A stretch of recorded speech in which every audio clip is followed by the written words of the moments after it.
army has not intervened at all. It's strictly up to the police and the intelligence services. And what we saw this evening in Tahrir Square, that main square of Cairo, was that they were bolstering their forces. In fact, there are now, just below our office, 6 big troop carriers for the police in anticipation of trouble in this area. So I imagine that when the sun comes up over Cairo tomorrow morning, there's going to be a lot more police in the streets. Yeah, and it's going to be interesting to see what happens on those streets and whether this thing's got legs. You know, one thing that's interesting to me anyway, is to see if this grows, what the reaction of the rest of the world is going to be. There's often been criticism of the US, for example, touting open, free and fair democracy in the region, but not really impressing that upon certain countries with which it has a good relations, let's say. You know, Egypt has in its wings a hamstrung but very strong opposition, the Muslim Brotherhood. They'll be watching this, one presumes, as well with great interest.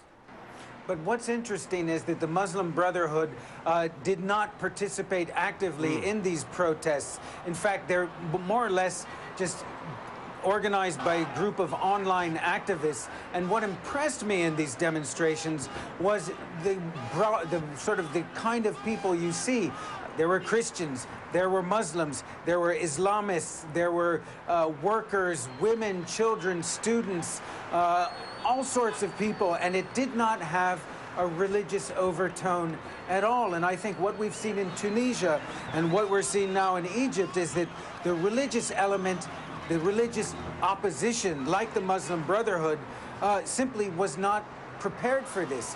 They've been exposed for being, in a sense, to many of the people in these demonstrations, a force that's time has come and gone. Really? Do you see on the streets today any evidence that this thing has legs, or what you're seeing about the beefing up there may mean that back to business as usual tomorrow? Well, there's talk already about a national strike tomorrow, and certainly if what we saw today is translated into a strike, that could have legs as well. It's important to stress that Egypt isn't quite as repressive as a place like Tunisia, that people can express themselves, can openly criticize the government on television and in the media, and this may be just one way to get a lot of the pent-up anger and frustration out. Now, the question is this going to continue as a street demonstration, or will the government start to react and try to remedy some of the causes for the anger we saw in Cairo today? Yeah, late at night there now. Tomorrow is going to be very interesting. Before I let you go, I've got to ask you, Tunis tear gas, Cairo tear gas, how do they compare? They're both pretty rough, Michael. I mean, I was seriously gagging, as was Mary Rogers this afternoon, as we took a real strong dose of this stuff. So stay tuned.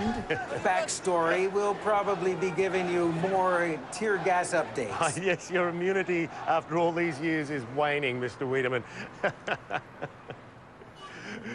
Good to see you, mate, and say hi to Mary. Appreciate what you do. Will do.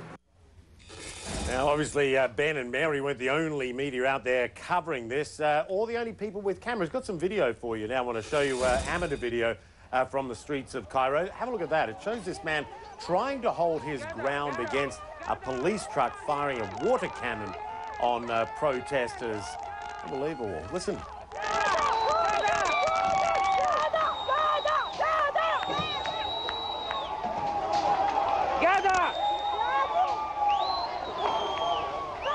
Apparently, on Twitter, there was some tweets calling this a Tiananmen Square moment in Cairo. Maybe a little bit of an exaggeration. You can see a lot of rocks being thrown there. People literally trying to stand in front, a la that scene in Tiananmen Square, trying to stop that truck from moving forward. Dramatic stuff, that's for sure. All right, after the break, imagine this. Imagine being tethered to a wall, locked in a prison of your own mind. The case of a mentally ill Dutch teenager sparking debate all around the world. We're going to take a closer look at that after the break.